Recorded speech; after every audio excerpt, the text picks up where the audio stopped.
суроо келип калыптыр, жооп берели. Ассаламу алейкум. Кызым 9 жашта, намаз фарызбы, жоолук салынам дейт. Чечип койсо, ошодон коркуп салбай жатам.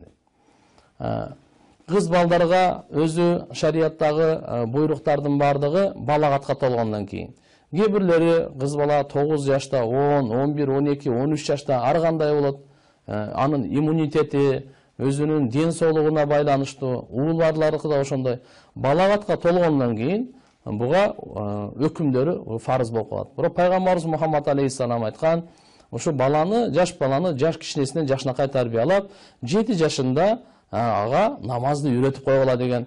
10 жашка барып эгерде окубаса, аны бир аз ошо коркутуп, опузалап, аз-маз уруп койгула деген. Кийин балагатка толгондон кийин анын напсиси ушул жаман арам жака жүрбөй турган болсун.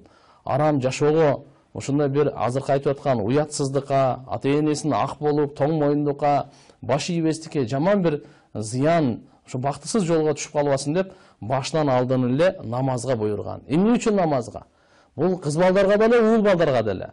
Намазга буйруган инна салатан ханил фахшай вал мункар. Бизди жараткан, сиздердин баарыбызды бул ааламды жараткан улуу зат айтат. Намазга ушундай таасир койгон, бардык уятсыз иштерден токтотот. Бардык күнөө, бардык ушундай кылмыш иштердин бардыгынан инна салатан ханил фахша вал мункар деп, фахша ушул бардык уятсыз иштерди айтат. Ушулардын бардыгына токтото турган намазда ушундай күч бар экен, таасир бар экен. Ошон үчүн буга башынан аракет кылсын дейт.